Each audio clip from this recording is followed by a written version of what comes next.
Bien, buenas tardes con todos. Me complace presentar la última sesión de este seminario internacional Introducción a los Sistemas Dinámicos, organizado por el grupo de cálculo fraccionario y aplicaciones, en donde llega a su última clase el doctor Asmat Uceda Rafael.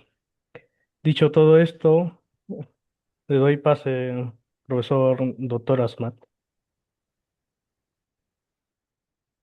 Muchas gracias por esta presentación y esta nueva oportunidad para continuar, ¿no? Y a ir concluyendo ese seminario que empezó hace unas semanas atrás. Voy a compartir pantalla. Me confirman si se visualiza.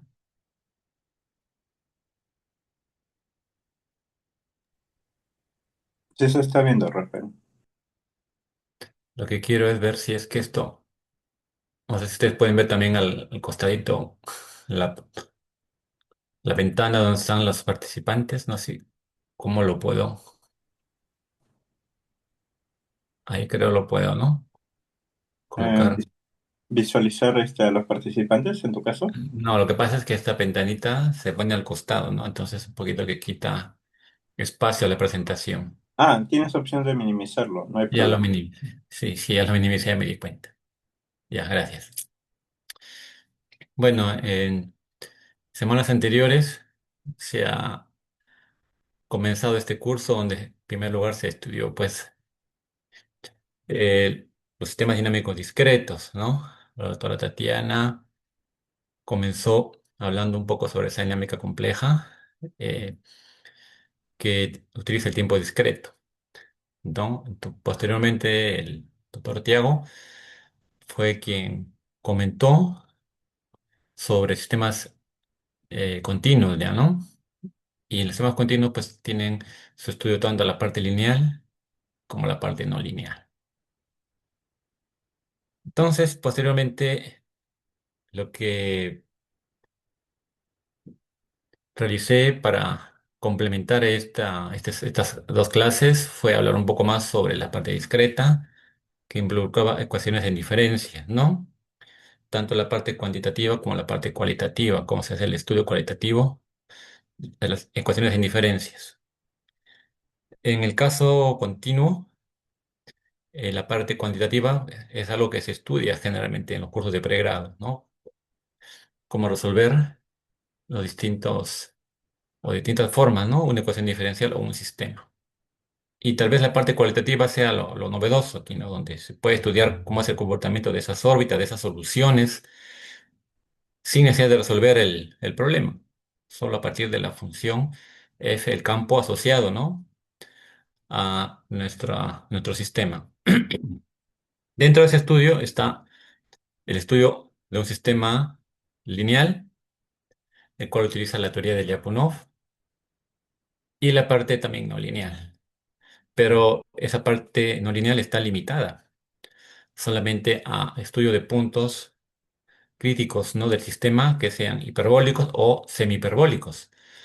No aquellos puntos que sean hiperbólicos, perdón, no hiperbólicos o inclusive puntos que están dentro de R2, pues no, o sea, en el plano R2 o R3, donde se estudie, pero no en un entorno del infinito, ¿no? ¿Qué pasa cuando los puntos críticos son infinitos? No, no hay forma de saber qué está pasando realmente con esos puntos críticos.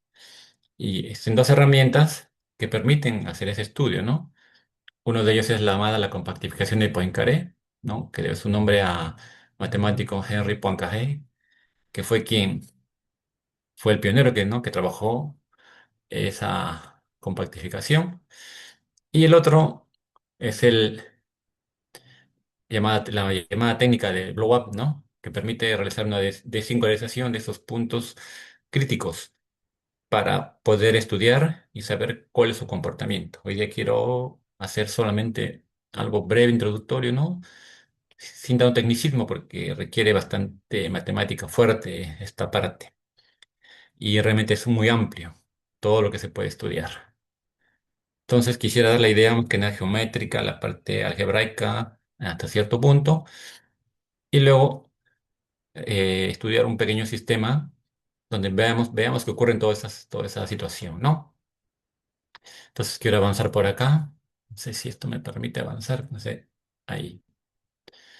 Entonces, esto ya debería haberlo definido, ¿no? En la semana, o en las semanas pasadas del doctor Tiago, cuando nosotros tenemos un sistema no lineal, x punto f de x, ¿no? Definida por esta función, nosotros podemos linealizar ese sistema, ¿no? Considerando la matriz jacobiana de esta función f evaluada en cada uno de los puntos de equilibrio de este sistema, ¿no? Entonces nosotros construimos la matriz jacobiana definida de esta manera, ¿no? Y esto lo aplicamos a todos los puntos de equilibrio y lo que tenemos que hacer es estudiar los autovalores de esta matriz para determinar el tipo de comportamiento, ¿sí? No solamente si hay estabilidad o inestabilidad, sino también el tipo, ¿no?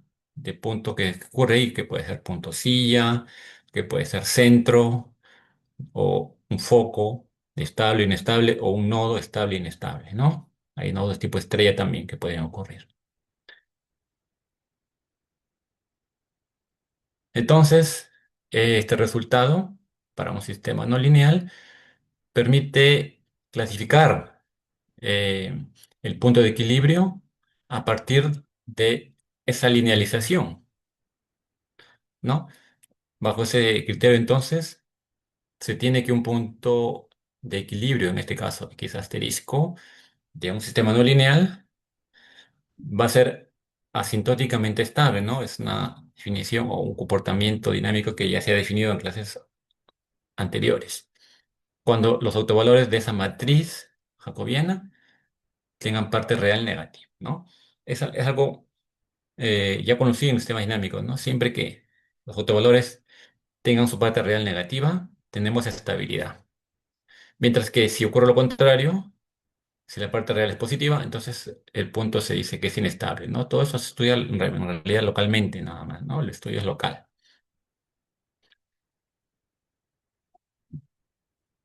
También decimos que un punto es el punto de equilibrio es hiperbólico cuando su matriz jacobiana es hiperbólica, o sea, todos sus valores tienen parte real, no nula, ¿no? Entonces se estudian los puntos hiperbólicos o semihiperbólicos, ¿no?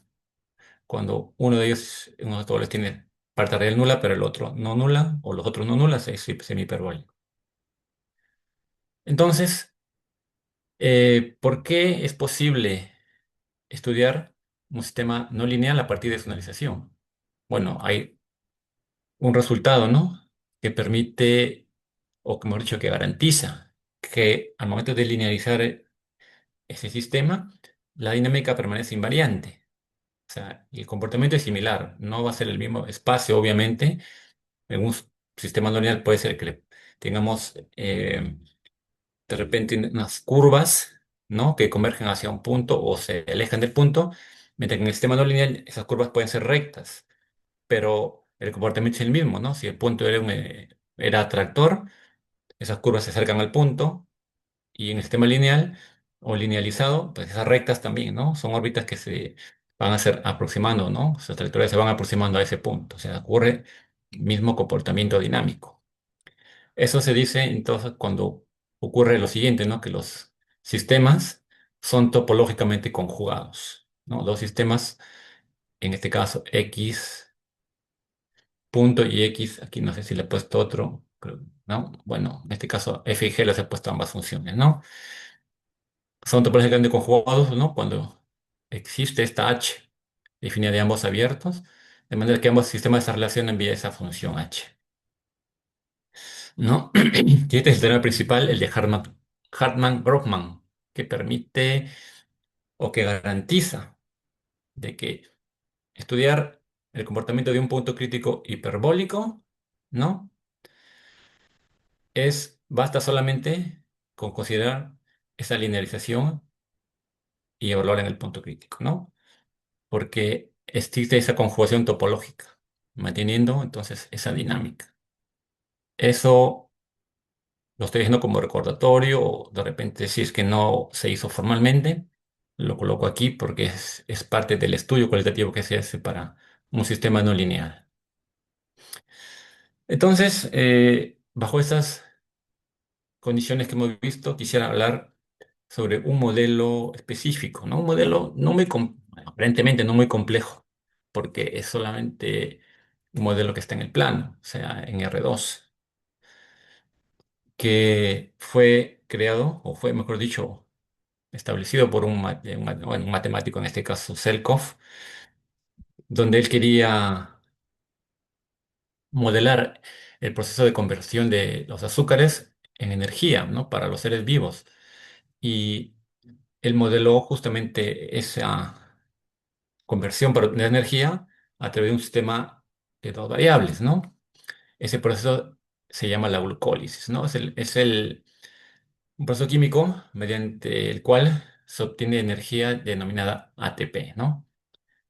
Entonces, esa glucólisis es un proceso en el cual primero se degrada la glucosa en ADP, es el adenina difosfato, y después se transforma en esa energía y se almacena como ATP.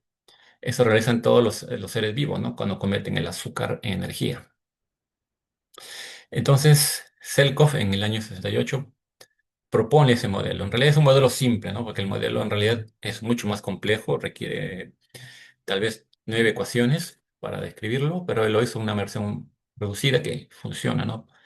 Y es interesante estudiar todo lo que ocurre, porque a pesar de que no es caótico, ¿no? Porque es 2 por 2, sí tiene una dinámica bastante interesante, sobre todo porque tiene todo lo que nosotros hemos, o lo que he mencionado anteriormente, ¿no? Puntos no hiperbólicos, tiene singularidades infinitas, el cual se pueden estudiar solamente mediante las dos técnicas que he mencionado anteriormente. Entonces, ese modelo está definido mediante un sistema de ecuaciones diferenciales que es polinómico, ¿no? Y su grado es 3. Ese grado, además, ese sistema, perdón, depende de dos parámetros que según los valores que pueda tomar, tiene distintos comportamientos.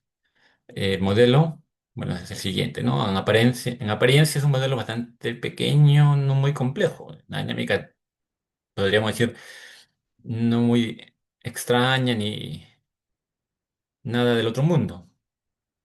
Pero vamos a ver posteriormente que después la dinámica que tiene este sistema es bastante interesante, ¿no? En este caso, X y Y representan las concentraciones de ATP y ADP, ¿no? En forma respectiva, y A y B son dos parámetros, ¿no? Arbitrarios.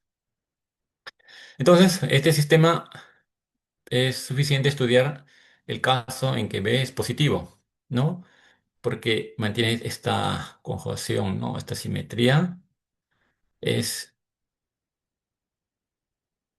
invariante, entonces. Por lo tanto, trabajar con X, Y, B o menos X menos Y menos B es lo mismo. Por lo tanto, basta considerar el caso de donde B es positivo. Entonces, vamos a hacer una clasificación primero de los puntos críticos, ¿no? Recordemos que los puntos críticos son aquellos puntos donde esas derivadas se hacen cero. Entonces tenemos que igualar a cero a ambas derivadas, lo cual equivale a igualar cero, pues, ambos polinomios que se encuentran en el lado derecho, ¿no? Y resolver un sistema de manera simultánea. Es un sistema 2 por 2 que usando métodos algebraicos podemos resolverlo, ¿no? Y encontrar los puntos de equilibrio que son de esta forma, ¿no? Los puntos son b, b sobre a más b al cuadrado. En este caso, pues, para que esto exista, se supone que a es diferente de menos b cuadrado, ¿no? Para que no tengamos cero en el denominador. Eh, el caso donde a es igual a menos b cuadrado, o acá podemos observar entonces que tendremos puntos de equilibrio en el infinito, y los cuales también pueden ser estudiados, ¿no? En apariencia dijimos, no, no es posible, ¿no? Que a sea igual a menos b, pero la dinámica sí permite, ¿no? Poder estudiar qué pasa en una vecindad del infinito con este punto, ¿no? Más adelante voy a explicar esta parte con más cuidado. Entonces, una vez que tenemos los puntos críticos, ahora lo que hay que hacer es calcular la matriz jacobiana, ¿no? De esta función, donde calculamos, pues, la derivada, en primer lugar, de este polinomio con respecto a x, ¿no? Que me va a dar 1 menos 1 más 2xy. Su derivada con respecto a y me va a dar a y acá 2xy. Perdón, x cuadrado, ¿no? Porque y es, su derivada es 1. Acá la derivada con respecto a x va a ser menos 2xy y con respecto a y va a ser menos a menos x al cuadrado, ¿no? Entonces, esa es la matriz jacobiana de esta función, o del campo de vectores en este caso. Ahora lo que hay que hacer es evaluar el punto crítico, ¿no? Este punto crítico, según los valores de A y B, reemplazamos en vez de X, le ponemos B, y en vez de Y, reemplazamos por B sobre A más B cuadrado. Y al reemplazarlo, ya tenemos entonces esta matriz, ¿no? O ya reordenamos acá, ¿no? Los elementos de cada uno de cada entrada de esta matriz para que quede de esta manera.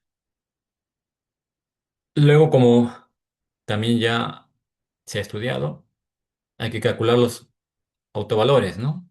De esta matriz. Los autovalores se obtienen de esta forma, ¿no? Bueno, este es lambda 1, este es lambda 2. Aquí se puede hacer un arreglo, ¿no? Desarrollando los binomios que están aquí, ¿no? Aquí está al cuadrado, acá, de esta forma, pero vamos a hacerlo un poco, tratando de resumir un poco esta parte porque es bastante algebraica, dado que A y B son parámetros que son desconocidos. Entonces quiero solamente resumirlo de esta forma, ¿no? Una manera más sencilla. Entonces, si yo quiero estudiar el comportamiento de las órbitas en torno a esa singularidad que he encontrado, es necesario estudiar el discriminante de los autovalores. Pero como ya he mencionado, ¿no? Vamos a hacerlo de una manera más sencilla. Vamos a considerar las siguientes curvas que obtienen a partir de justamente de esos autovalores. Considero esta curva donde A toma este valor o esto de aquí, alfa 3, beta y el último gamma cuando A es igual a menos b cuadrado, ¿no? Estas curvas van a determinar prácticamente toda la dinámica que ocurre en el plano para ese modelo de Selkov, ¿no? Aquí voy a poner la gráfica para que veamos cómo están las curvas y según los valores que tomen A y B, determinaremos cómo es esa dinámica. Acá están las curvas que mencioné anteriormente, ¿no? Esta es la curva alfa 1, alfa 2 y tenemos la curva alfa 3 por acá, las celestes, entonces son las alfas. Luego está la curva beta, que está en color negro, y la curva gamma. Esas curvas generan estas seis regiones que vemos acá, ¿no? La región uno, la región 2, la región 3, 4, 5 y 6. Entonces, esa clasificación de las singularidades es según los valores que tomen A y B para encontrarnos en ciertas regiones. Dependiendo de la zona, entonces tenemos los siguientes casos, ¿no? En las regiones uno y en la región 2, ¿no? Para ciertos valores de A y B estaremos en esta región o en esta otra. Entonces, se puede clasificar ese punto crítico en un nodo tractor o un nodo estable. O sea, aquí, en esta región y en esta región, aquí hay estabilidad. Para estos valores de A y B, tenemos nosotros la estabilidad. También en la zona 3, esta zona que está por acá, ¿no? Formada por estas tres curvas, tenemos un foco atractor, también tenemos estabilidad. Lo mismo ocurre con la curva beta, pero siempre y cuando B sea menor o igual que B2, o sea, hasta encima de esta curva, hasta acá, tenemos estabilidad, hasta esa parte de aquí, encima de la curva beta.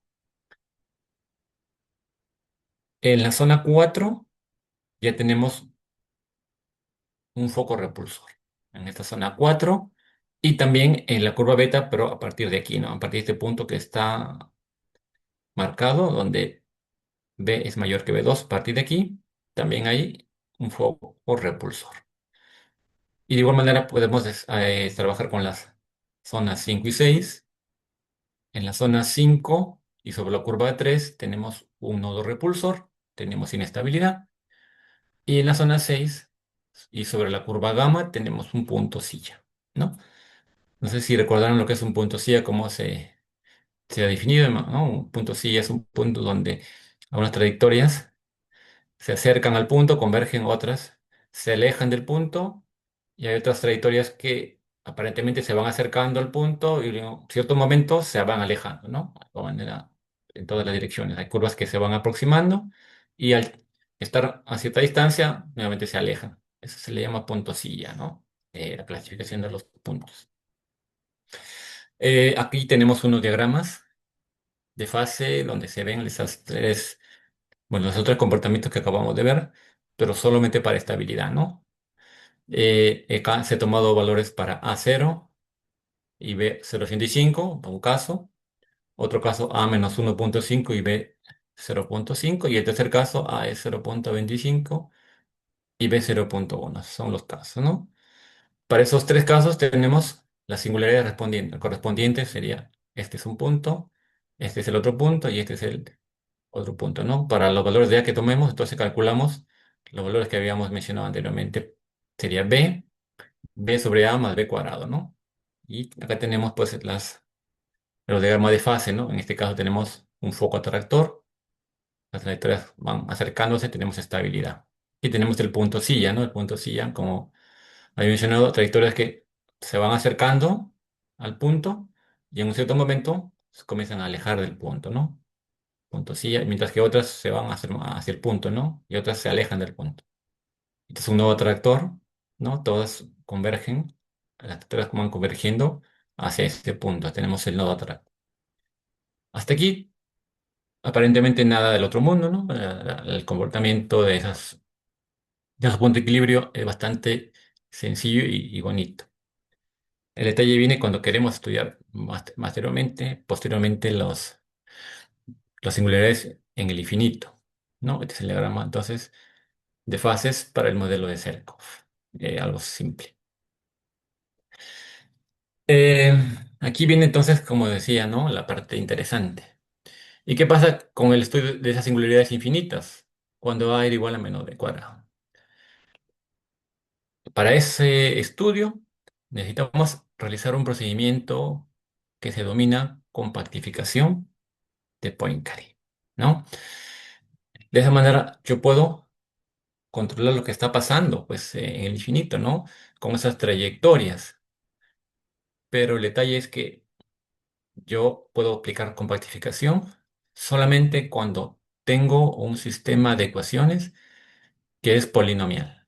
Si no es polinomial, entonces no se puede aplicar este, esta compactificación, ¿no?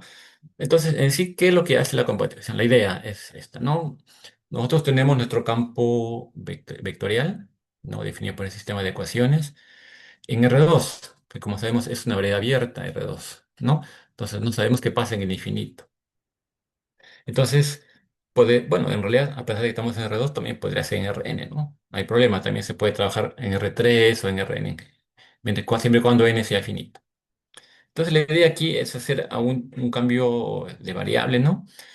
De manera que nosotros podamos eh, pasar de R2 a una variedad que sea compacta, que sea cerrada, ¿no? O sea, ya no podemos escapar al infinito, sino que todo lo vamos a cerrar. Y el infinito va a estar asociado con la frontera de esa variedad. La frontera va a ser el infinito y ahí ya podemos saber exactamente qué está pasando. Podemos controlar qué pasa con esas trayectorias, ¿no? Esa es la idea.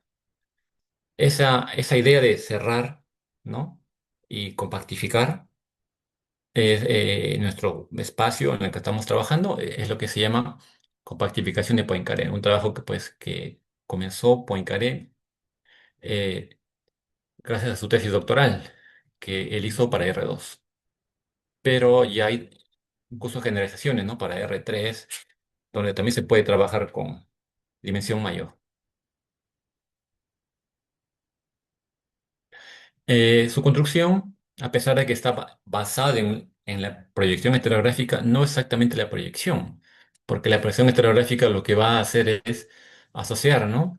El infinito de R2 con un punto nada más, mientras que en la compactificación el infinito va a estar asociado no a un punto, sino va a estar asociado a un círculo.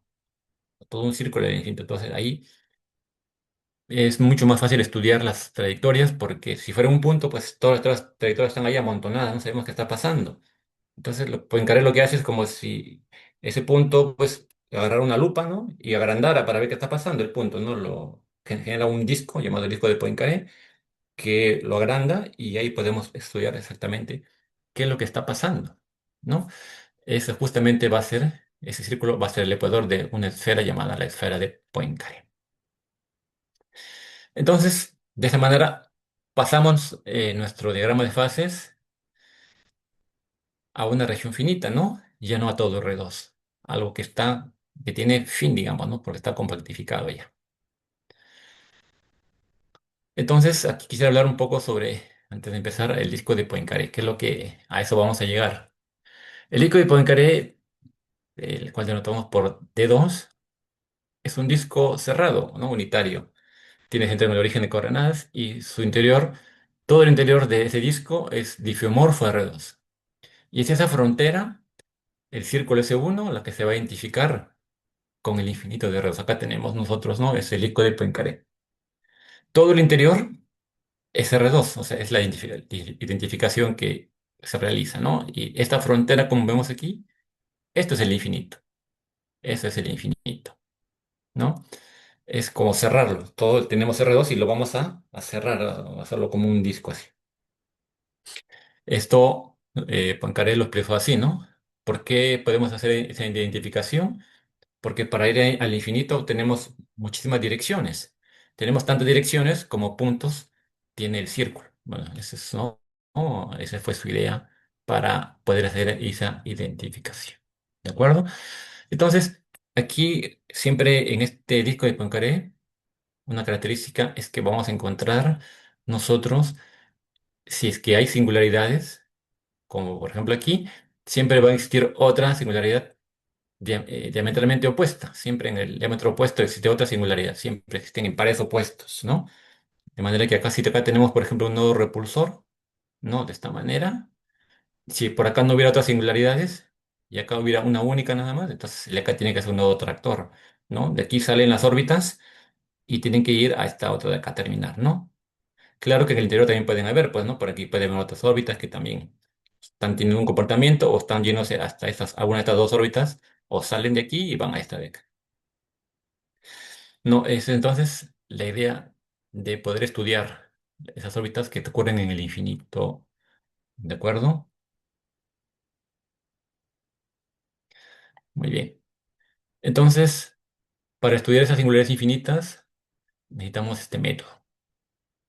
Vamos entonces ahora a estudiar ese comportamiento en una vecindad del infinito, como hacemos en matemática, ¿no? Las definiciones que voy a dar a continuación están basadas en esa idea, ¿no? Aquí no voy a tratar, no voy a hacer en profundidad todo lo que involucra, solamente quiero dar una especie de esquema, que es lo que se hace. Si quisieran de repente alguien más profundizar, no, se puede compartir un material, ¿no? Tanto videos como libros, ¿no? Que hablan al respecto, ejemplos, porque es muy interesante esta compactificación. Entonces, la idea detrás de la compactificación es la siguiente, ¿no? Nosotros tenemos nuestro campo vectorial. Este es X, P, X, y Q de X. Son dos campos que dependen de X. O sea, en realidad esto lo podemos poner así, ¿no? Pero en realidad, como sabemos, esto, ponerlo así o también se puede poner así, ¿no? Donde X punto es igual, acá tenemos P de XY, ¿no? Este es nuestro sistema de ecuaciones. Por acá, esta de aquí. Y acá tenemos el Y punto.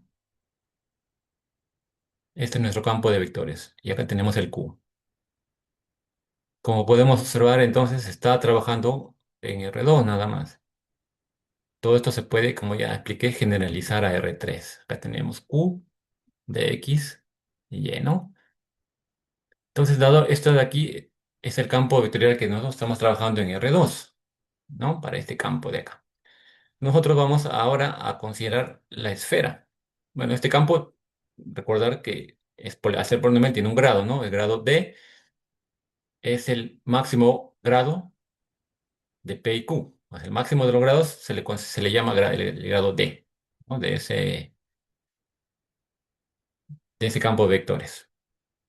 Entonces, si nosotros consideramos la esfera S2, ¿no? La esfera son todos los puntos de R3 que satisfacen pues esta ecuación. Lo que vamos a hacer ahora, vamos a asociar el, pl- el plano R2 con el plano tangente a esa esfera, ¿no? Y la tangencia, bueno, el punto de tangencia se va a dar en el punto 0, 0, 1. Acá lo voy a colocar, ¿no? Aquí, bueno, quiero ver si acá lo puedo explicar un poquito mejor. ¿Dónde está? Por acá más o menos. Para que no se me cruce. Bueno, supongamos que acá está pues acá está la esfera, ¿no? Acá tengo yo la esfera de Poincaré. Más o menos así. Para un poco no puedo graficarlo muy bien, aunque estoy con el mouse. No, esto, bueno, acá está, ¿no? Este es la coordenada Y1, como estamos definiéndolo, ¿no? Acá está el eje de las coordenadas Y2. Y acá está, bueno, ahí tenemos Y3, ¿no? Ahí está. Tenemos así el Y3. Entonces nosotros lo que estamos haciendo acá es, como les había indicado, colocar el plano R2 en este punto. Acá tenemos nosotros el polo norte, ¿no? Acá tenemos entonces que graficar este es R2, más o menos ahí, ¿no? Este es R2. Acá tenemos, hacemos esa identificación acá. Acá tenemos nuestro R2. Ahí está. Entonces, aquí, en este plano de R2 es donde nosotros hemos definido pues nuestro campo, ¿no? X que depende de P. Disculparán, acá no parece P. Y acá está el Q, ¿no? Acá tenemos nuestro campo, X de PQ. Ahí.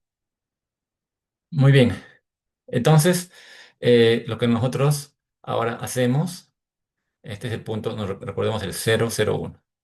Vamos a dividir esta esfera en estos dos hemisferios y el ecuador, ¿no? La parte H más, que son todas coordenadas, ¿no? Y1, Y2, Y3 de S2, donde la tercera coordenada es positiva.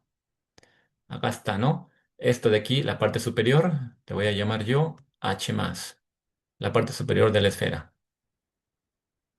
Esto es H más, que no parezca H. Y la parte inferior es H menos. Ese es el H menos, ¿no? Ahí más o menos. Y el ecuador, pues, son los puntos donde T3 es cero. Este de aquí, todo esto de acá, ¿no? Este es el ecuador. Todo esto de aquí, incluso da la vuelta, ese es el ecuador. Ese es S1, ¿no? Ahora, para nosotros poder continuar con este proceso, lo que tenemos que considerar nosotros, esas proyecciones centrales que se llaman. Vamos a considerar F más y F menos proyecciones centrales que van a ir de R2 hacia H más y H menos. Bueno, acá, disculpen, acá también era R2. A H más y H menos respectivamente, ¿no?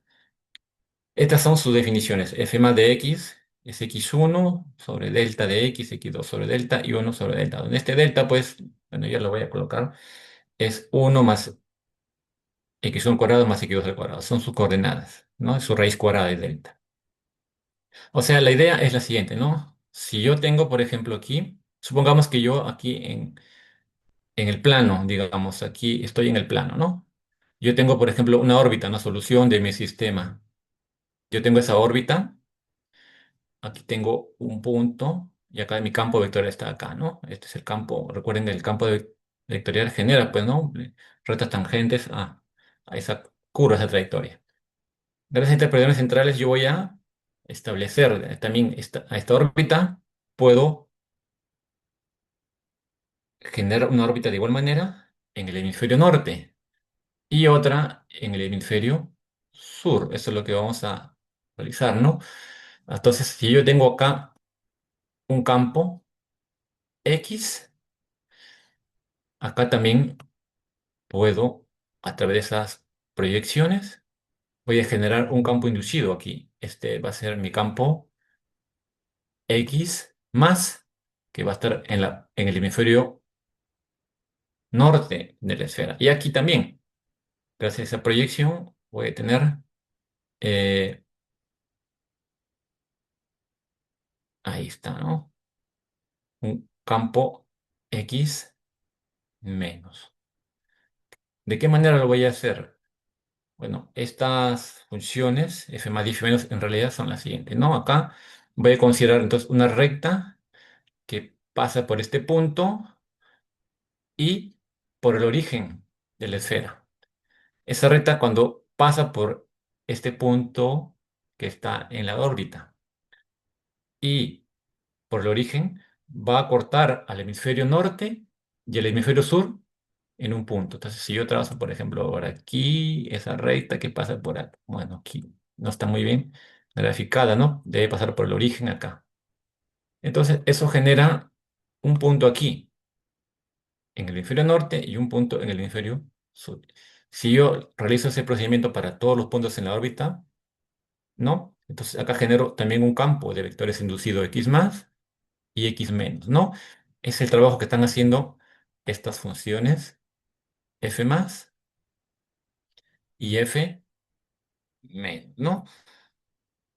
A través de la intersección con ambos hemisferios, obtengo esos campos inducidos, ¿no? Acá lo coloco lo que es del delta, ¿no? Era la raíz de 1 más x1 al cuadrado más x2 al cuadrado. Entonces, la compactificación de Poincaré consiste justamente en tomar esas dos proyecciones centrales, como mencioné en el gráfico, e inducir campos vectoriales en cada uno de los hemisferios de esa esfera de Poincaré, ¿no? Eh, Como podemos ver aquí, un poco más claridad, ¿no? Esta recta, ¿no? Este es el F más, es aquella donde, trazando esa recta, me da como imagen justamente el punto de corte en el hemisferio superior y el F menos en el hemisferio inferior, ¿no? Y acá podemos observar que si yo me alejo más, me voy yendo cada vez hacia el infinito, ¿no? Esta recta se va inclinando y los puntos de corte se van a aproximar hacia el ecuador. En cualquier dirección que yo me vaya, esas rectas, conforme yo esté más próximo del infinito, entonces ese punto de corte se va a dar al ecuador. Es por eso que en la compactificación yo puedo hacer la identificación, ¿no? Del infinito que se convierta justamente en el ecuador. Hacer esa identificación, ya no como en la proyección estereográfica que justamente el polo norte era el infinito, ¿no? Un punto era el infinito. Ahora el infinito es todo el ecuador. De esa manera puedo estudiar, saber qué está pasando con las órbitas en el infinito, ¿no? Esta es entonces la construcción de la compactificación de Poincaré. En R2, ¿no? Lo estoy haciendo yo. Entonces, esos campos inducidos en S2 permiten hacer ese estudio, ¿no? ¿Y cómo se definen ambos campos? Bueno, a través de justamente ese jacobiano, ¿no? De F más aplicado a cada punto, donde en este caso ambos se definen de igual manera y ambos dependen de quién, de esas proyecciones, ¿no? X más depende de este Y, que es F más, y X menos depende de este Y prima, que es F menos.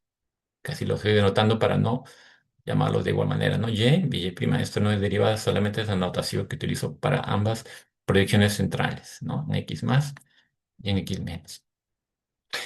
Entonces, X barra va a ser el campo que represente de forma general a ambos campos, ¿no? En el caso de la compatibilización se toma la unión de X más con X menos, pero si observamos, en realidad lo que hemos hecho hasta ahora es definir ese campo en S2 menos el ecuador, ¿no?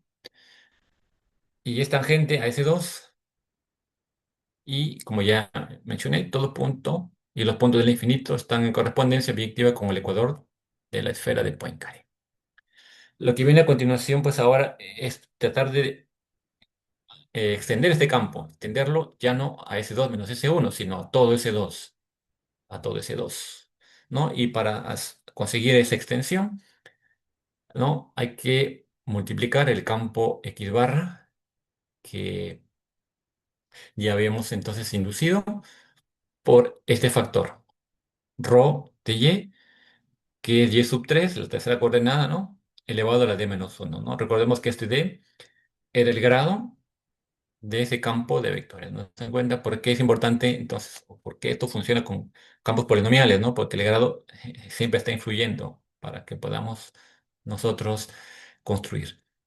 Bueno, en realidad hay una técnica, ¿no? Para construir esa compactificación haciendo esta multiplicación. No quiero mucho incidir en esto, solamente indicarles, ¿no? Que no afecta, ¿no? La dinámica del campo cuando nosotros multiplicamos por este factor. Se sigue siendo la misma. Eso puede ser probado, ¿no? Mediante un cálculo no muy complejo tampoco, pero sí un poquito extenso que demora, ¿no? Que al multiplicarlo obtenemos ya la expresión de la compactificación, manteniendo esa dinámica, ¿no? En el campo inducido. Entonces, ese nuevo campo vectorial ya extendido a todo el ecuador se le llama o se le nota P de X, ¿no? Y ese P de X es lo que se llama finalmente la compactificación de Poincaré, donde hemos pasado de estar en R2, ¿no? Ahora a una variedad que ya es cerrada, ¿no? El disco de Poincaré. Para estudiar esa dinámica entonces, solamente, bueno, en el X, en R2 original, solamente estudiamos la dinámica de este nuevo campo, porque esto es un campo de vectores, ¿no? Cerca de S1. Ahora entonces, ¿qué nos falta ahora? ¿Qué nos falta? Como nosotros trabajamos, estamos trabajando en una esfera, ¿no? Eh, y tenemos curvas en esta esfera. Como saben, en geometría se trabaja mayormente con cartas locales, ¿ok? Nosotros tenemos que abarcar todos los puntos de la esfera. Entonces, para obtener esas expresiones de la compactificación, tenemos que trabajar por cartas locales. Vamos entonces a trabajar con 6 cartas, las cuales vamos a anotarlas por U sub K y U sub V. Las primeras 3 cartas van a ser en la parte superior, ¿no? U sub K son los puntos de S2, tal que Y sub K es positivo. Y las otras 3 cartas, la componente Y sub K es negativo, ¿no? Para acá hay 1, 2, 3. Tenemos las 6 cartas locales y podemos obtener entonces esa competificación para cada una de las 6 cartas, ¿no? Y estudiar todo lo que está pasando en toda la parte del círculo que es el ecuador, ¿no? Tenemos que estudiar en cada uno de los puntos, por aquí, por acá, etcétera.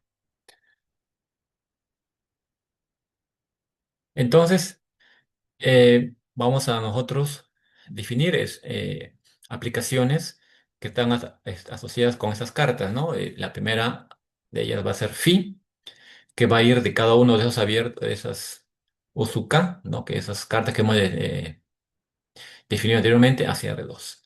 Y phi sub k van de V sub k a R2, ¿no? La definición es similar,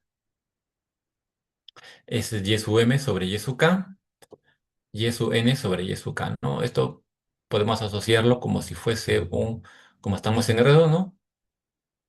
Acá un U y acá un V de R2. En este caso tenemos que considerar que siempre que m es menor que n y m y n no pueden ser k al mismo tiempo.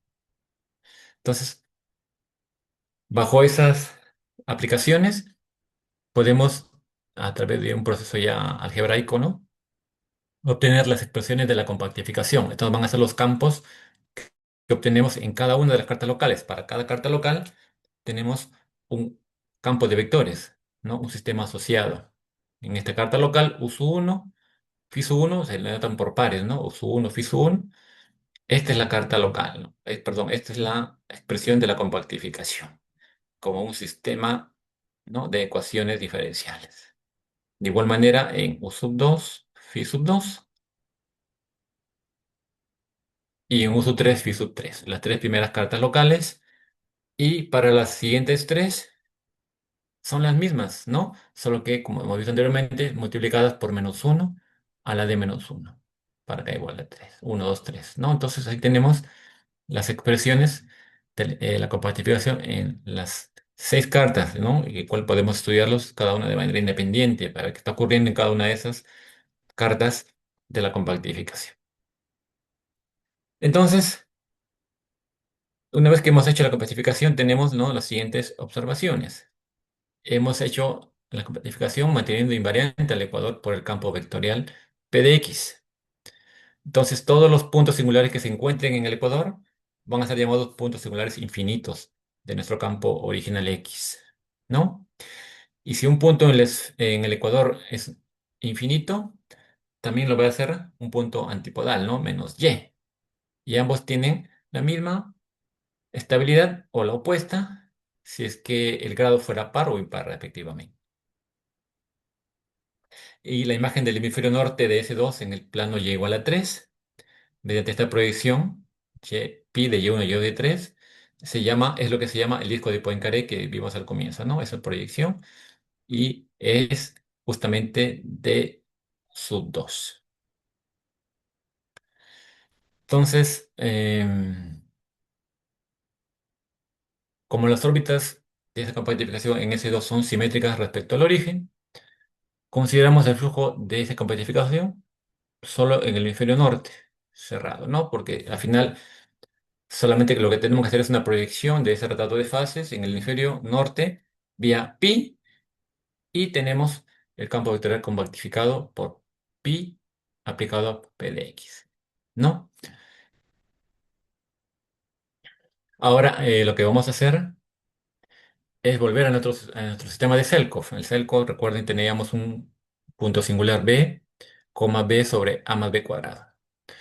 Para ese caso, entonces vamos a hallar las expresiones de la compactificación para el modelo de Selkov, cómo quedaría luego de hacer todos los cambios y qué pasa con esos puntos singulares en el infinito. Muy bien, entonces primero vamos a trabajar las cartas USU y, ¿no? Y luego verificar lo que ocurre en la carta USU 2.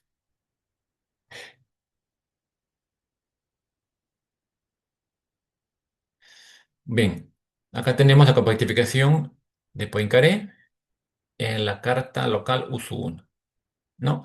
Acá podemos observar cómo queda el campo luego de hacer todo el proceso, ¿no? Para llegar a esa compactificación. Repito, esto es un proceso más que nada algebraico. Todo lo que se había explicado anteriormente era para ver cómo funciona, digamos, ¿no? Y por qué podemos garantizar que se mantiene esa estabilidad, o perdón, esa dinámica, porque mantiene el campo inducido al campo original. En la primera carta local, esta es la compactificación de Poincaré, ¿no? Aquí salió un punto, no sé por qué, en esta partecita. Bueno, no sé por qué el mouse se me pierde cada rato, no lo encuentro. ¿Qué está pasando? Acá. Bueno, entonces, nuevamente hacemos el mismo proceso como anteriormente hemos hecho. Si queremos estudiar aquí las singularidades, lo que tenemos que hacer es, bueno, igualar ambos a cero, ¿no? Al igualar ambos a cero, bueno, acá observamos que v tiene que ser cero, ¿no? Es un producto. Si v es cero, acá se va a hacer cero estos tres factores, ¿no? Estos tres sumándose acá. Por lo tanto, esto va a ser cero y los puntos para U van a ser, los valores para U van a ser cero y menos uno. Entonces tenemos las siguientes singularidades, ¿no? Tenemos cero cero y menos uno cero. Son singularidades en el infinito. Bueno, vamos a ver qué pasa cuando las estudiamos tal cual, ¿no? Como este es un sistema no lineal, nuevamente hay que linearizarlo calculando el jacobiano de este sistema, ¿no? Y evaluándolo en ambos puntos, en el cero cero y en el menos uno cero. Y hacemos entonces ese proceso, calculamos la matriz jacobiana, reemplazamos en ambos puntos y acá tenemos las matrices, ¿no? Resultantes. En el cero cero me da esta matriz y en el menos uno cero esta otra matriz. Los autovalores para la primera matriz son menos uno y cero. Entonces, al tener un autovalor cero, tenemos una singularidad semihiperbólica. Este cero cero es una singularidad semihiperbólica. Bueno, según la clasificación que se debe haber hecho, ¿no? Anteriormente, esto es un punto silla, ¿no? Por la forma como están dados los autovalores. Punto silla. Relacionados igual a cero. Ahora, acá algo interesante, ¿no? Si nosotros estudiamos el comportamiento de esa compactificación en esta primera carta uso uno FISU uno, podemos saber también qué ocurre aquí en VSU1, FISU1, en esta otra carta, ¿no?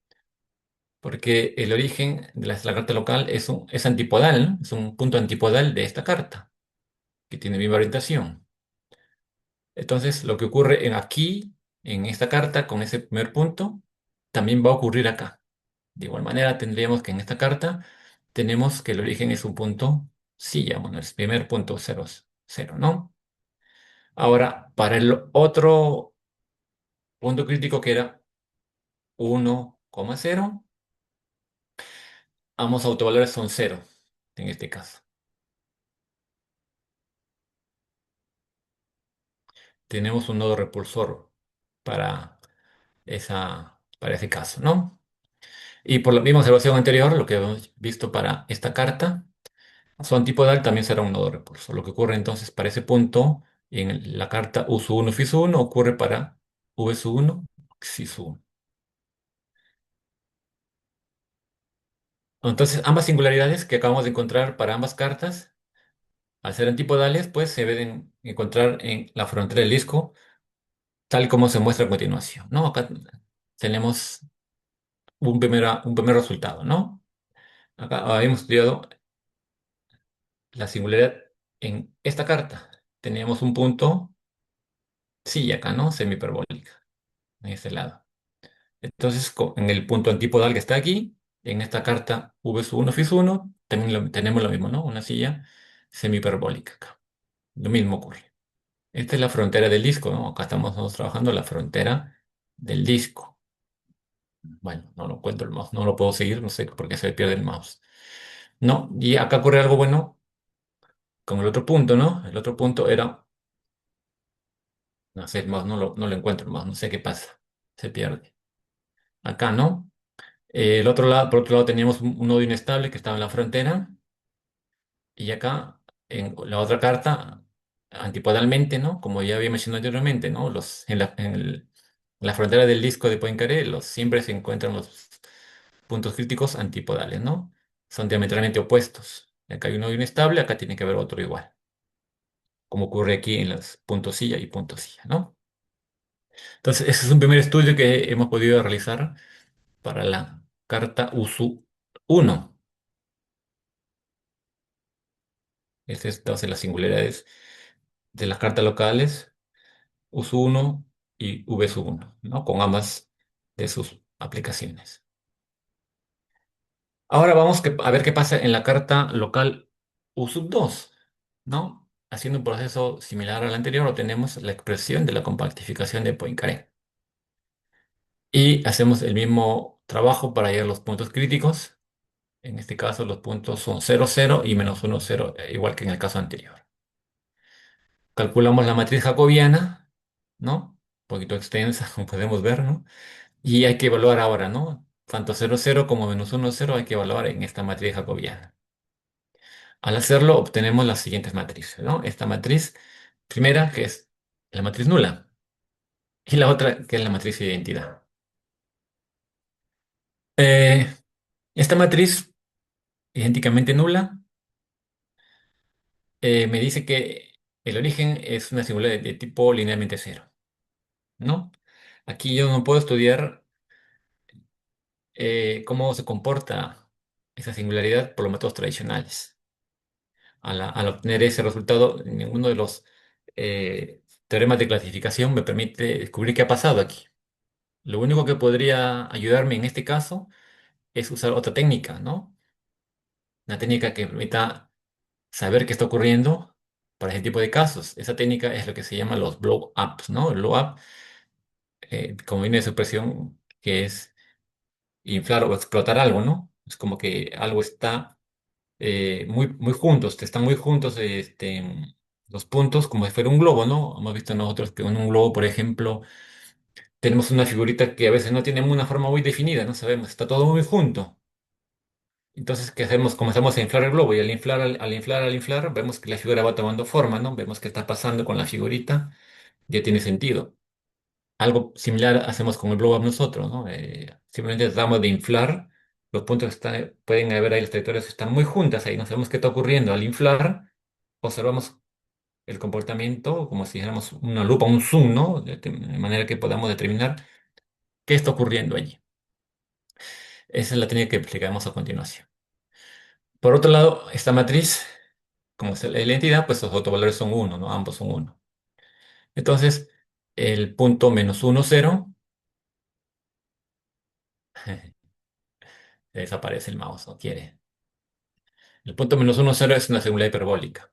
Y en este caso va a ser un nodo inestable porque, como podemos ver, eh, la parte real es positiva, pues, ¿no? Y ya he explicado que cuando es positiva hay inestabilidad. Y de igual manera, en la carta V2, su antipodal para 1,0 también será un nodo repulsor. Ocurre exactamente lo mismo, ¿no? Como en la carta local U1. Aquí quiero entonces ahora hacer un pequeño paréntesis, porque nos hemos estancado un poquito.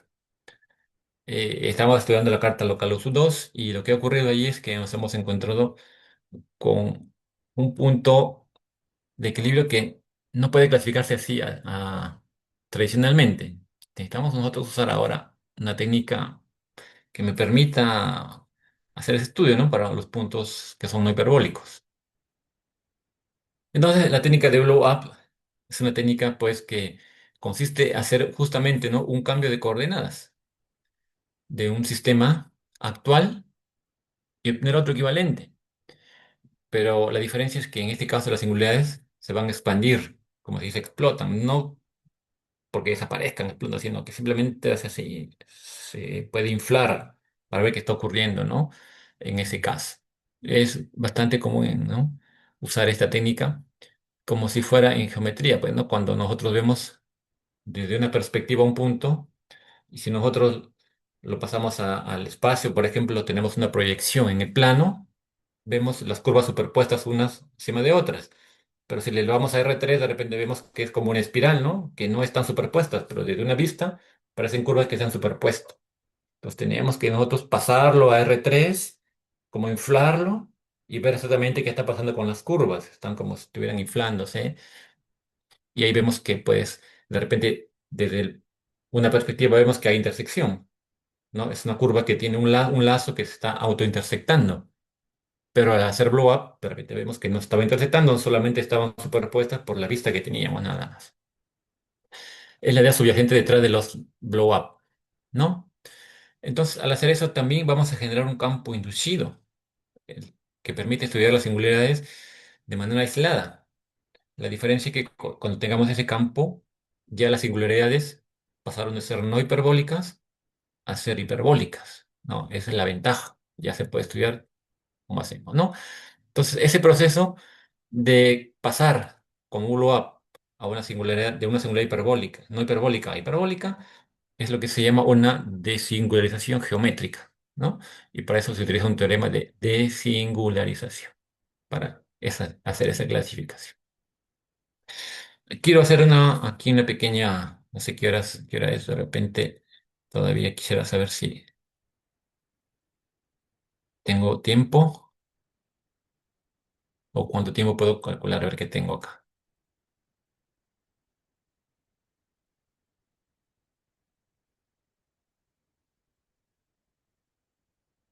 Las 4,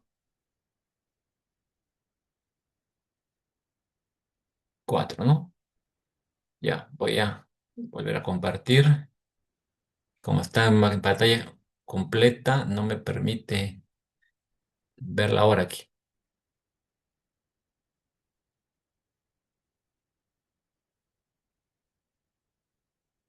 Ya.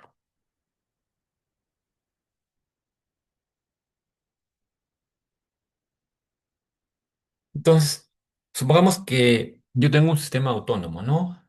Dado de esta forma, x' igual a f de x. En este caso, x es un vector de Rn y f es una función pues, de Rn. Y supongamos que ese sistema pues tiene un punto de equilibrio no hiperbólico inicialmente x sub c, ¿no? Entonces estamos en el caso de que no puedo clasificarlo. No puedo conocer la dinámica en este punto o alrededor del punto. Entonces,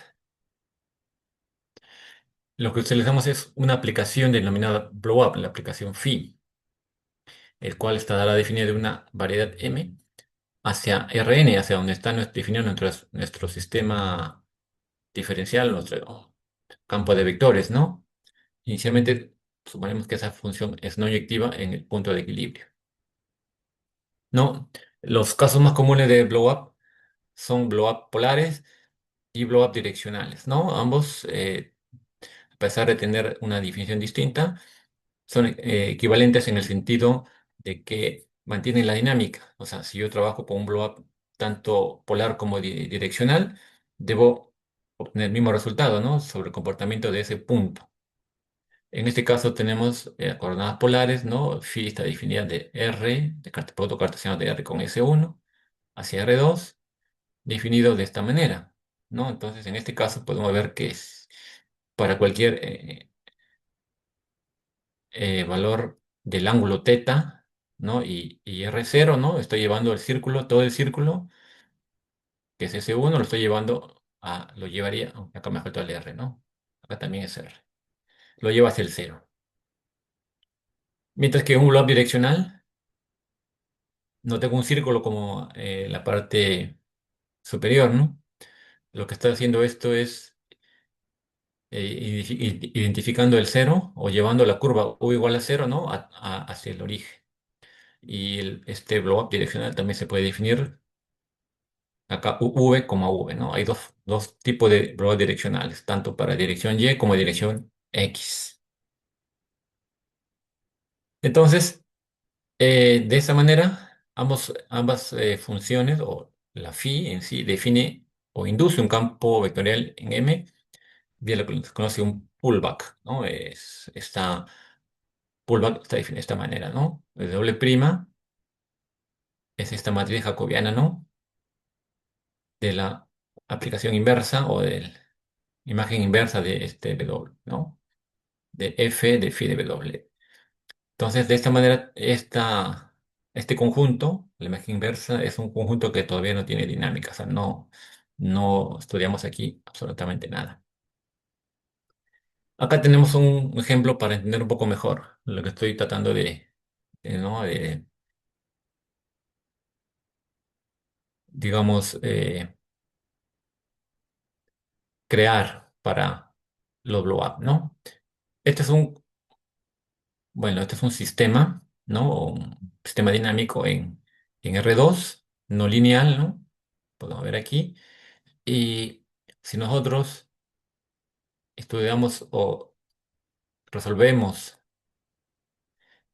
ambos sistemas igual a cero, obtendremos que el punto crítico aquí es el origen. Y al reemplazarlo en la matriz jacobiana, vamos a darnos cuenta de que para este sistema, el origen es un punto crítico no hiperbólico. Entonces, si queremos hacer nosotros ese estudio de ese punto crítico, tenemos que aplicar el blow-up, que significaría pues hacer este cambio de variable, pasar de XY al cambio V, ¿no? Estoy explicando un blow direccional. Después de hacer el respectivo cambio y las derivadas, aplicar las derivadas respectivas, tendría un sistema equivalente de esta forma, ¿no? En este sistema, uno diría, bueno, ya tengo un sistema equivalente y ahora nuevamente analizo, pero si analizamos este sistema, acá vamos a observar lo siguiente también. Aquí no ha pasado absolutamente nada productivo en apariencia, o sea, el cero sigue siendo no hiperbólico. Y es más, ahora no solamente hay un punto crítico, sino hay una familia, ¿no? De puntos críticos a lo largo de la recta u igual a cero. Entonces, ¿cuál es la ventaja entonces de haber aplicado este blow-up si ahora parece que se ha complicado todo? Entonces, esa pregunta se responde de la siguiente manera, ¿no? Al hacer el blow-up, lo que nosotros obtenemos es una nueva estructura acá. En esa nueva estructura eh, que permite hacer una división por un factor común que tienen ambos sistemas, ¿no? En este caso vemos que hay un factor común, acá es U y acá es U, ambos tienen ese factor común. Al hacer eso estamos haciendo un rescalamiento, un reajuste de tiempo, se dice. Entonces, si yo retiro ese U, ¿no? O lo divido a solamente el lado derecho por U a ambas expresiones, mantengo esa dinámica, o sea, no se afecta el comportamiento dinámico, ¿no? Eso lo explico así brevemente, ¿no? Supongamos que tengo una trayectoria pues, de un sistema dinámico, la trayectoria definida de xi de R a Rn. Entonces, dada una función positiva z, ¿no? De Rn a R más, si yo defino una función u de t de esta manera, ¿no? La integral de 0 a t de 1 sobre z aplicado en xi de s, definida esta función, entonces la inversa de W satisface una entidad parecida a la anterior, que es con integral, solo que ahora de esta manera, ¿no? W de t es la integral de 0 a t de z de xi de W de u. Ahora, si esa trayectoria satisface pues esta expresión, ¿no? Si prima es f de e, pues la f del campo, entonces al reescalar la trayectoria, ¿no? Yo la reescalo de la siguiente forma, quedaría ahora ya no este xi, sino este xi mayúscula de t. Si lo defino de esta forma, puedo observar que su derivada, usando regla de la cadena, también está definida por esta función, ¿no? Y aparece también este z, ¿no?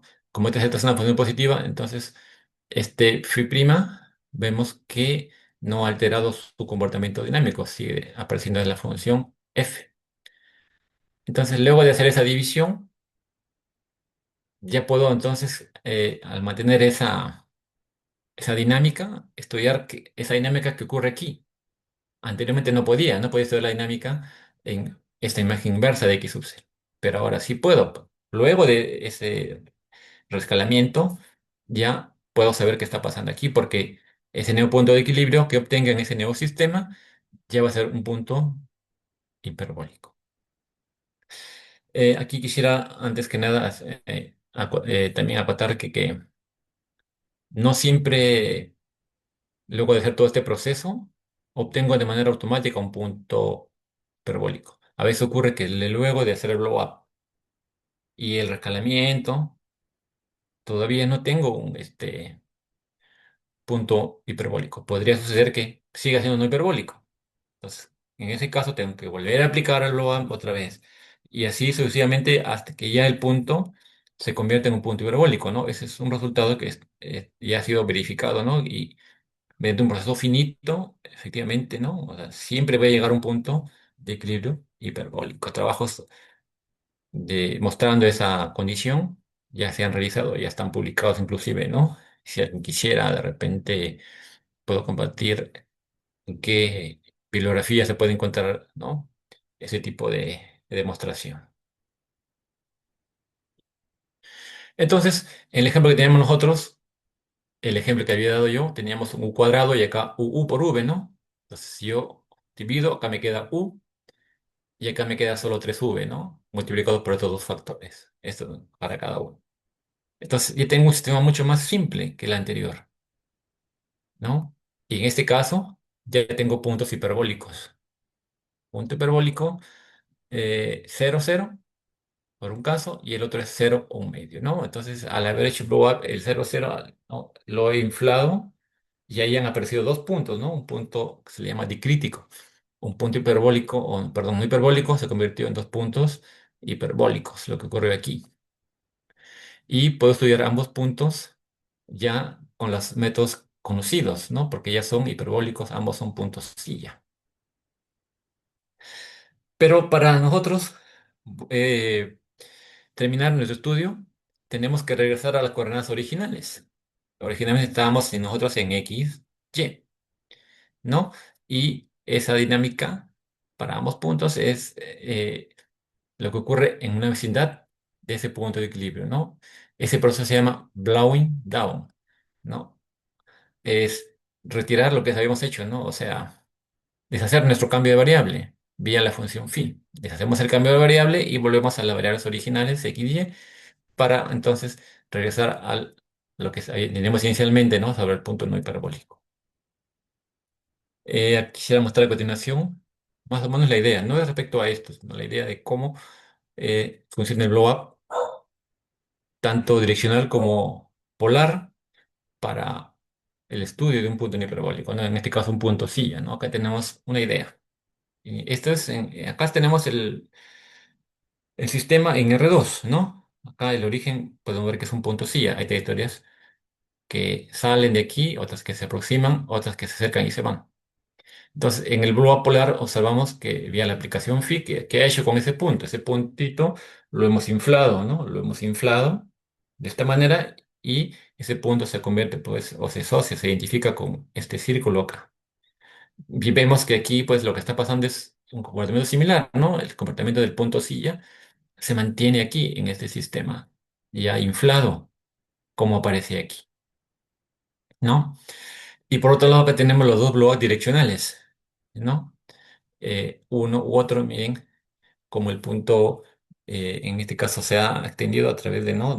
Esas dos líneas que estamos extendiéndolas. En este caso, es, horizontales y luego verticales. Este origen se ha extendido a esas dos rectas aquí y este también, manteniendo la misma dinámica, ¿no? Del punto silla para el cero, que en este caso está aquí, ¿no? Y la correlación entre uno u otro, ¿no? El comportamiento que se hace aquí está en relación a lo que ocurre en el blow-up polar. Para ambos casos, los blow-up direccionales y el blow-up polar me está dando la misma idea, ¿no? Que está ocurriendo en el punto no hiperbólico original, que era en realidad un punto silla, ¿no? Que sí se puede clasificar mediante esa técnica. Bueno, espero haber podido explicar un poco la idea, ¿no? Que se entienda qué es lo que se realiza, ¿no? A través de los blow-up.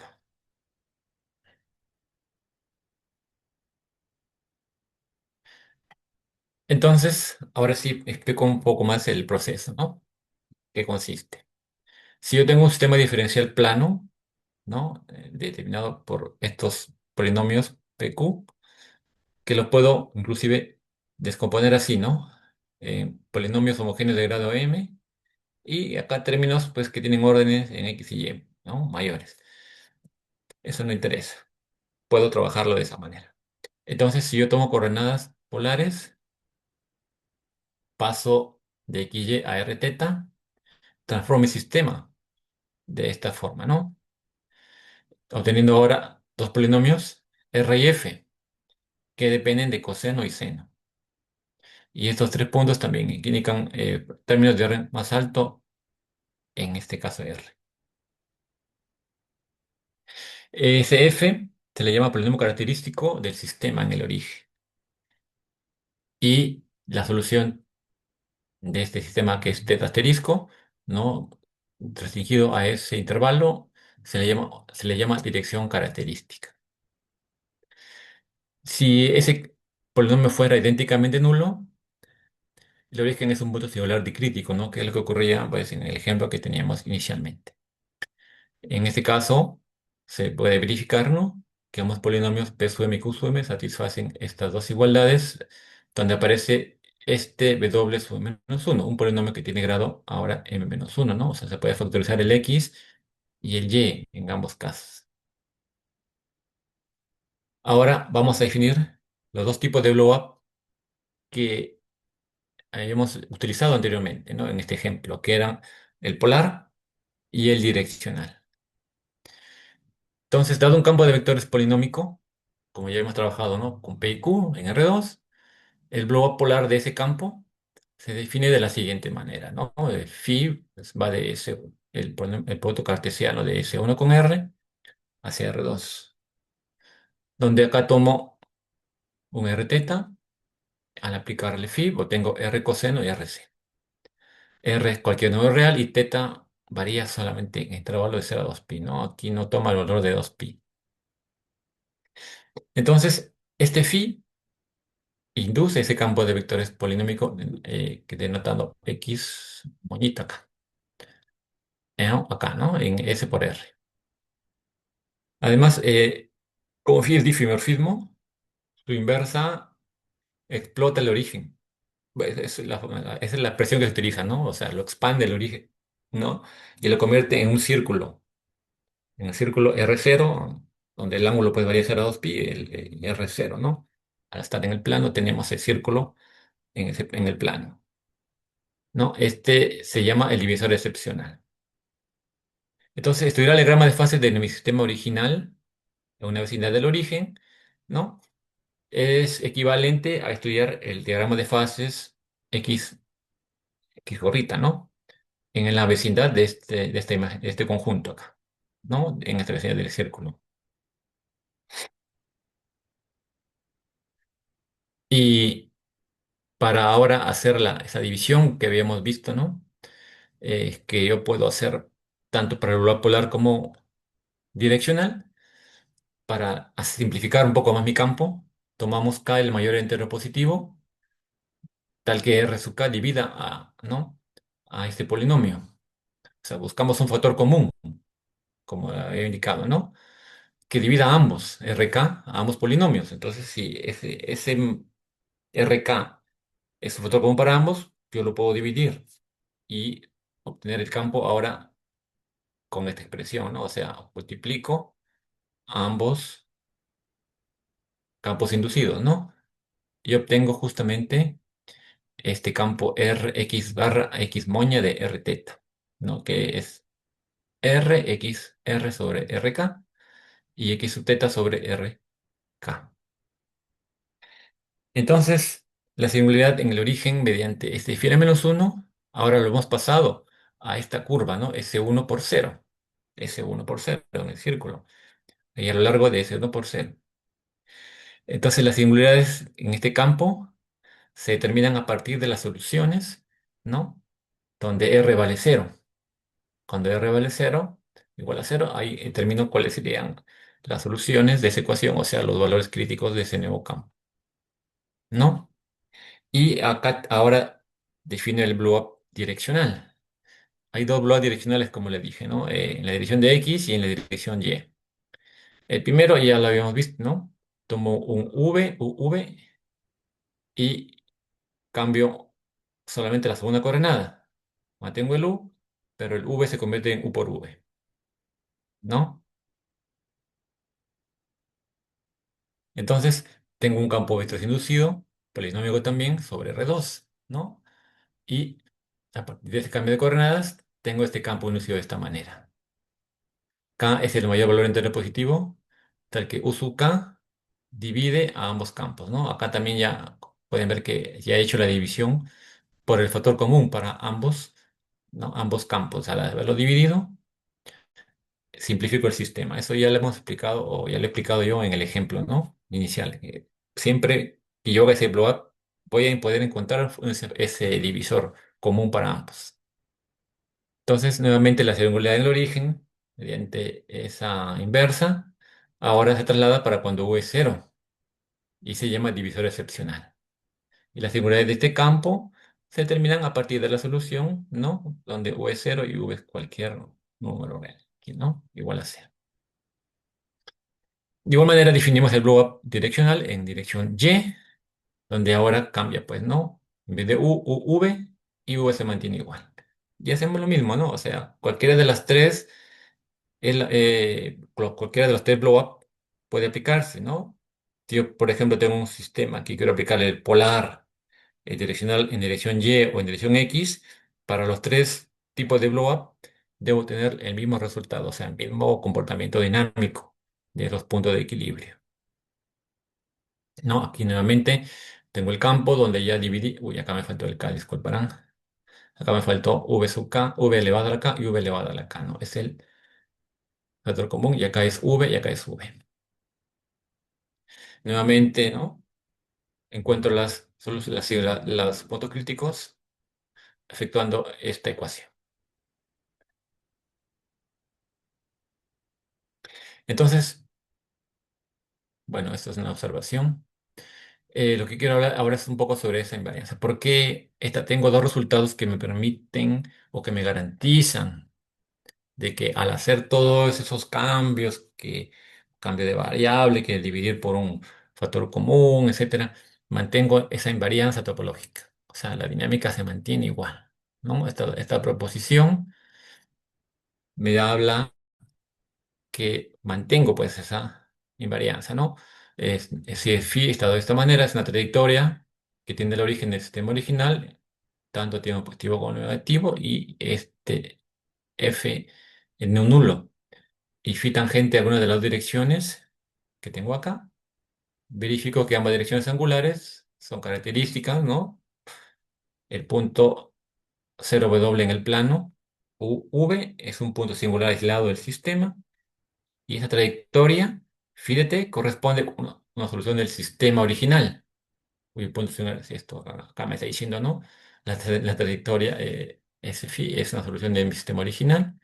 Y de igual manera, cualquier solución del sistema original cuyo punto sea 0W en este plano, corresponde a una solución de este sistema en XY.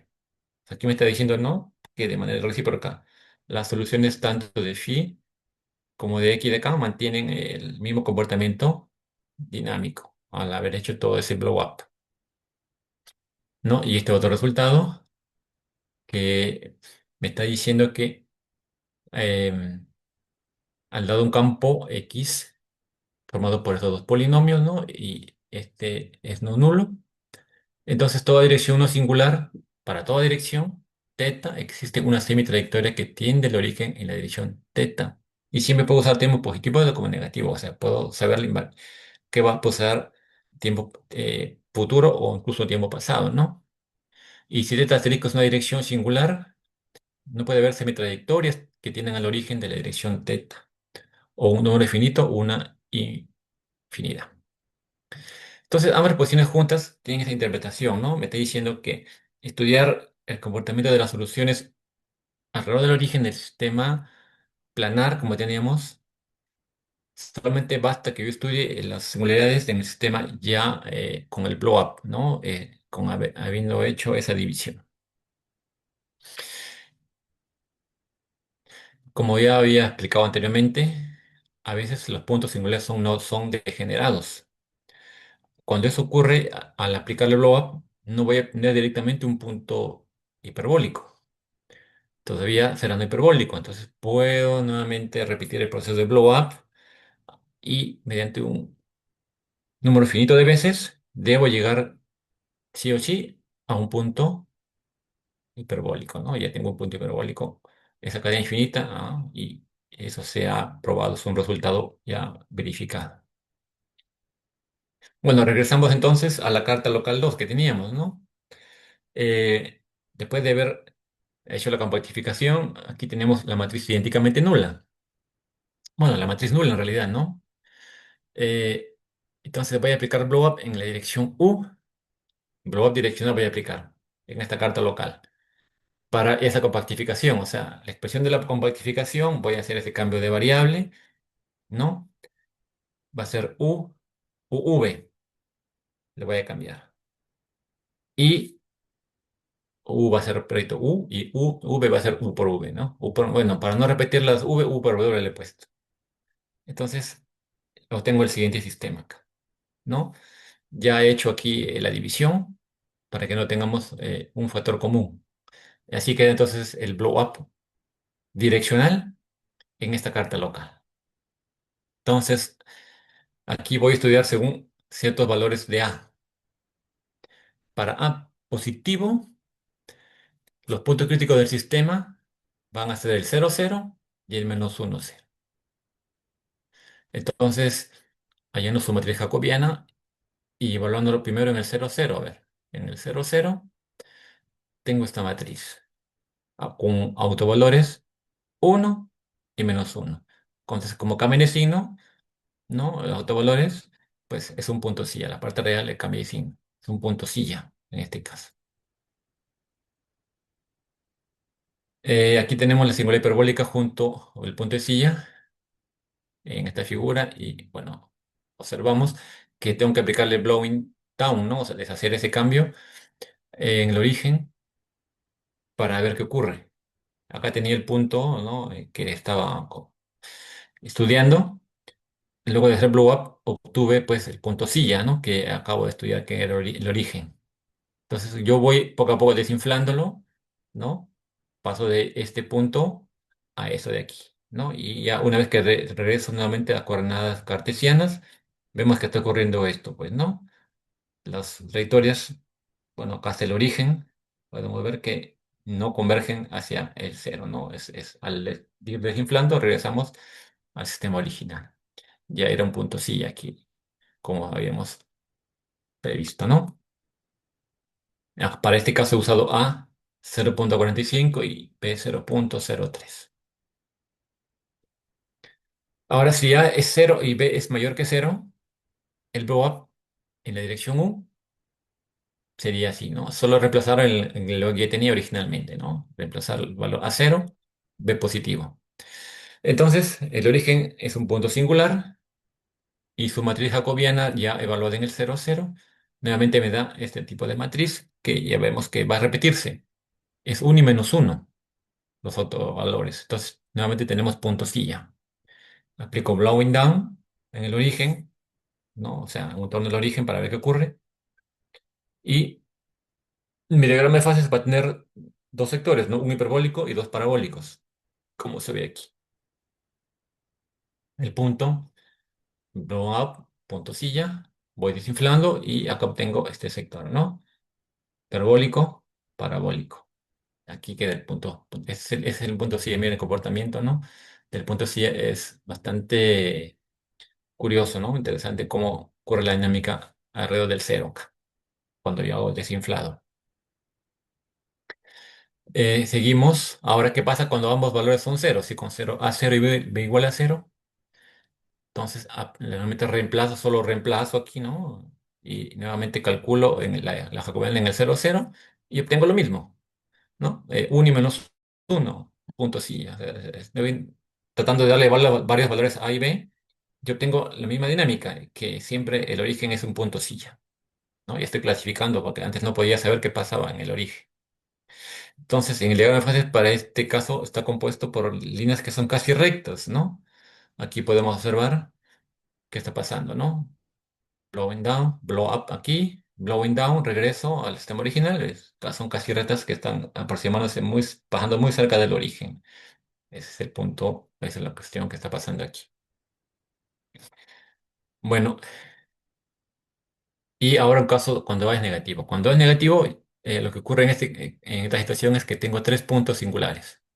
El origen y dos puntos, como vemos aquí, ¿no? 0 y 1 sobre raíz de menos a y -1 sobre raíz de menos a. Vamos a determinar qué tipo de sectores rodean a estas singularidades y qué posición relativa ocurre en B, A. En el caso uno, si A es menor que menos B cuadrado, entonces aplico el blow up en dirección U. Y tengo este sistema asociado, hallo su matriz jacobiana y evalúo en los tres puntos que tengo acá, ¿no? Acá vemos las tres matrices, ¿no? En el 0, 0 me da esta matriz. En el primer punto me da esta matriz con 1 sobre raíz de menos a y en el otro me da esta matriz. La primera matriz ya es conocida, ¿no? Siempre los autovalores son 1 y -1. 1 y -1. Origen, nuevamente, punto astilla. Las otras matrices tienen autovalores ambas 0 y 2. Como uno de ellos es 0, entonces se llaman singularidades semihiperbólicas. Y en este caso son nodos repulsores, ¿no? Repulsores porque, bueno, es positivo. Entonces hay inestabilidad. Aplicando ahora el blowing down a los 3 puntos, tenemos el siguiente diagrama de fases, ¿no? Los sectores ahora son elípticos y dos parabólicos. Acá están. Este es el blow up. Acá tenemos uno, 2, 3 puntos. Uno, 2, 3 puntos. Y acá hay uno, el 2 y el tercer punto. Los puntos que están, vamos analizando, ¿no? La dinámica alrededor de esos puntos. Cómo va quedando, ¿no? Ese estudio según los valores de A y B. Y el caso A menos B cuadrado, el sistema blow-up en dirección U sería el siguiente. Este sería el segundo caso. Entonces, repetimos el proceso para hallar los puntos críticos. Me da 0, 0, 0, 1 sobre B y 0 menos 1 sobre B. La matriz jacobiana y evaluado en dos puntos me da lo siguiente, ¿no? Esta matriz conocida, punto silla, y estas dos matrices. Estas dos matrices tienen autovalores 0 y 2. Nuevamente, al haber 0 acá, son hiperbólicas. Son nodo silla y nodo repulsor respectivamente. Nodo silla acá y repulsor. Aplicamos blowing down y tenemos el siguiente diagrama de fases, ¿no? Parecido al anterior, bastante parecido al anterior, como habíamos visto. Bueno, ahora si ya está en ese intervalo menos b cuadrado 0, ¿no? Miren cuántas cosas podemos hacer en este pequeño sistema, ¿no? Todo según los valores que toma A y B. Repetimos el procedimiento, puntos críticos. En la matriz jacobiana tenemos el punto silla, estos dos, otra vez la misma dinámica, ¿no? 0 y 2, punto silla acá y nodo repulsor. Ambos, los otros dos puntos eran nodos repulsores. Aplicamos el blowing down y acá tenemos ya un comportamiento mucho más complejo que el anterior, ¿no? Luego el desinflado, volvemos a R2 y miren la dinámica que se está formando en esos puntos, ¿no? Bien, acá tomo valores específicos de A y B en el origen. Bueno, ya estoy terminando ya, no sé si me faltan unos minutos. Quiero volver rápidamente solamente a lo que había inicialmente trabajado con la compactificación, ¿no? Una vez que he terminado el estudio de blow up en la carta local USU2, generan sectores, ¿no? Según la posición relativa en el plano BA. En la figura que vamos a ver a continuación, se observan esos sectores, ¿no? Los he clasificado en uno, 2 y 3. Esos sectores están localizados en las curvas A igual a menos B y esta otra A igual a 0 y B positivo. Hay un sector también que no se clasifica y que está localizado en el punto, en el origen, en este caso, ¿no? Bueno, acá tenemos entonces el resultado, ¿no? O sea, el resumen de todo lo que hemos trabajado acá. Cuando A y B son 0, 0. Cuando A es 0 y B es positivo, son de esta forma, así. Y acá cuando A es igual a menos B y B es diferente de 0, ¿no? Las clasificaciones que hemos estudiado en esos sectores, y acá es de 0, 0. El único que no está como sector, sino solo un punto, ¿no? Acá un sector uno, sector 2, sector 3. Ese es, digamos, el resumen de toda la dinámica que se ha hecho usando el blow up. Miren cómo hemos clasificado ese punto, ¿no? Siempre manteniendo esa misma disposición. Bueno, revisando el disco de Poincaré, hemos hecho un estudio cualitativo bastante amplio, ¿no? Interesante en ambas cartas locales, USU1, FISU1 y USU2, FISU2. Y hemos obtenido información valiosa sobre ese comportamiento. Entonces, esa información me permite graficar esas singularidades finitas y también las infinitas, ¿no?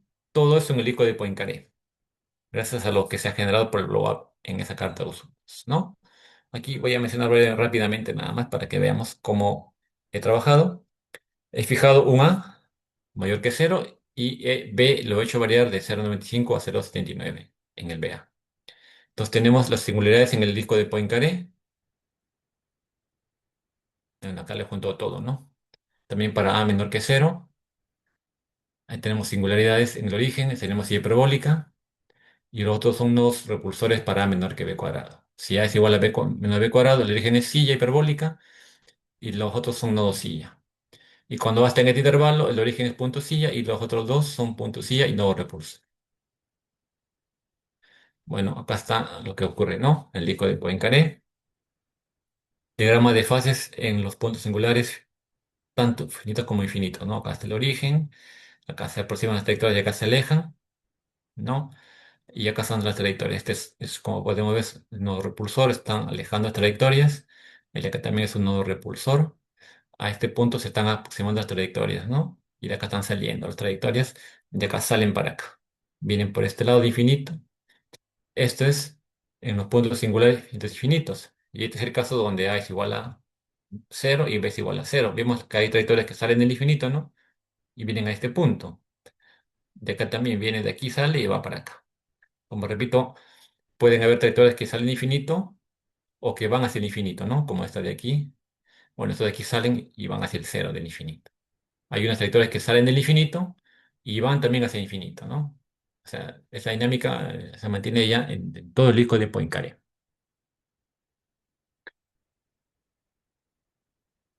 Acá tenemos un poco más explicado, ¿no?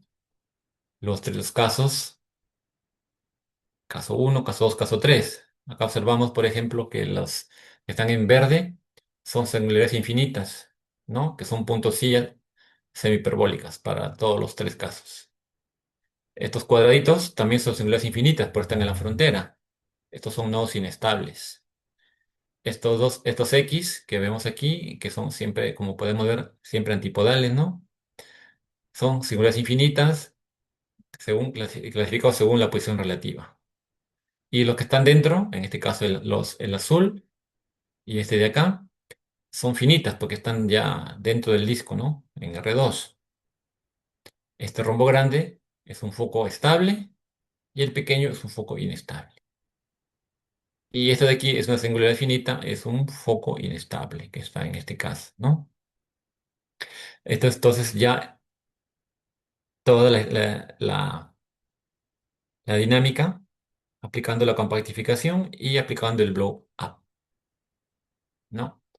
Entonces la variación de parámetro de control ha provocado un cambio cualitativo en el sistema. En este caso, este es acá donde se da el cambio, ¿no? Que pasan de autovalores complejos puros y una posible bifurcación de Hopf, algo que ya se ha mencionado, ¿no? Un cambio de comportamiento cualitativo, el cual da lugar a la existencia de un ciclo límite, probablemente. Acá tenemos ¿no? La figura que muestra esa dinámica, ¿no? Miren, más compleja aquí, acá se ve prácticamente, acá con más, ¿no? Sería el ciclo límite, como si comenzaran a orbitar alrededor de acá, ¿no? Las órbitas, las trayectorias giran de esta manera y comienzan parecida como si acá hubiera un conjunto, ¿no? Un conjunto de puntos al cual son atraídas todas las órbitas. Es la existencia de lo que se llama el ciclo límite, ¿no? Las trayectorias convergen hacia ese ciclo límite para estos valores. Bueno, y eso es algo que yo quería mencionar solamente ya, ¿no? Para ir terminando, que el modelo de Selkov ha permitido, pues, ilustrar todo lo que quería indicar sobre estas herramientas que tenemos, como es la compactificación de Poincaré y el blow up, ¿no? La técnica del blow up, que son técnicas bastante sofisticadas para sistemas que tienen esa característica. Y como hemos podido comprobar, el modelo de Selkov, a pesar de ser un modelo bastante simple y sencillo, pues da lugar a una dinámica bastante compleja. Y eso que aún hay mucho más por estudiar. Hay cosas todavía eh, no concluidas, inconclusas sobre ese estudio, sobre todo referente a esa bifurcación, ¿no? No se ha podido establecer o probar definitivamente, ¿no? El tipo de bifurcación, o si es de Hopf, o el tipo de ciclo límite que se genera ahí. Pero esa simulación numérica más o menos ya permite hacer una conjetura sobre lo que está pasando.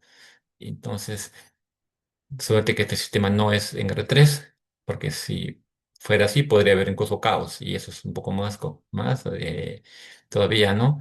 Interesante de estudiar, al poder incluso haber una estructura fractal allí, ¿no? Lo que se llama un rotatorio extraño en sistemas dinámicos, que permite establecer ahí una estructura que tiene dimensión ya no entera, ¿no? Una dimensión fraccionaria. Pero bueno, este era en sí lo que quería yo hoy en día, para ir cerrando ya este seminario, hablar sobre la compactificación y sobre los blow-up. Sí, damos paso ya de repente a que podamos concluir. Si hubiera alguna duda.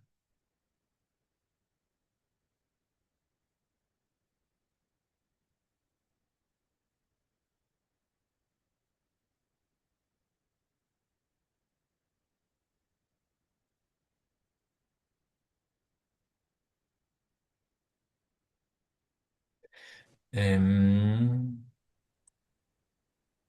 ya, si existe un medio por el cual podamos contactarla para compartir.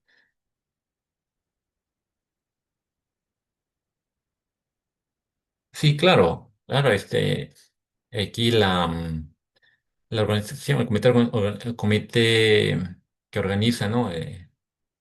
Este seminario, eh, el grupo de cálculo fraccionario, ¿no? Tiene su página donde puede darnos datos de contacto, tanto sea correo, teléfono, ¿no? Y para que comunicarnos con cualquier confirmación que puedan solicitar al respecto, ¿no? Ya sea material, ya sea las diapositivas que se ha hecho o unos videos, ¿no? Que expliquen de manera geométrica un poco mejor, ¿no? Ese es, y un punto singular de crítico. Bueno, es lo que habíamos mencionado, ¿no? Inicialmente, que teníamos un punto singular que no podíamos clasificarlo porque era no hiperbólico.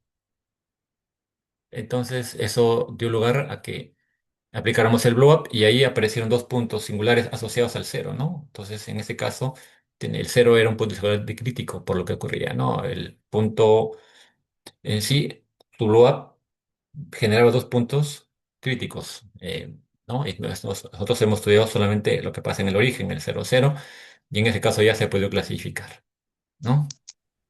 Bueno, pero no sé si haber aclarado algo.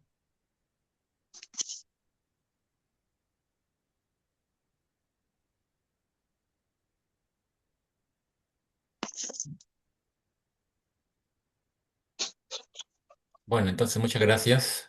Doy paso al comité organizador para que dé el cierre a este seminario. Mm, Bien, profesor Rafael. Gracias por su ponencia, su última clase, la verdad.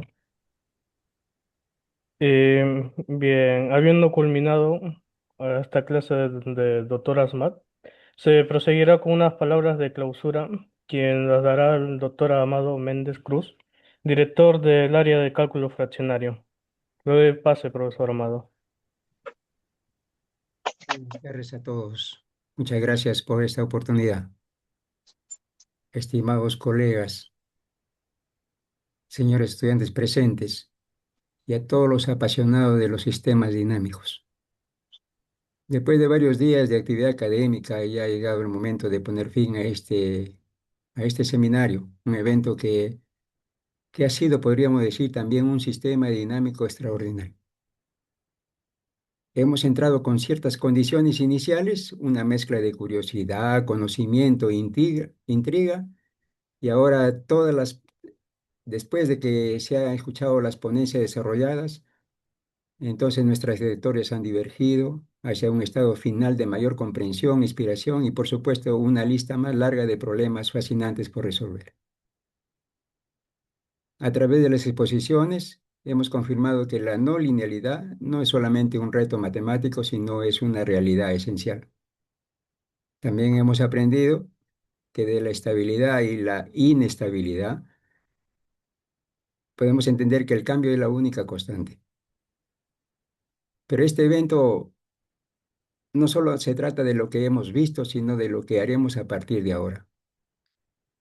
Los sistemas dinámicos son el lenguaje del siglo XXI para la complejidad. A medida que las disciplinas de la inteligencia artificial, la ciencia de datos y la biología de sistemas maduran, van a necesitar urgentemente herramientas y la capacidad de modelar la evolución en el tiempo, de predecir transiciones de fase y de entender las propiedades a largo plazo.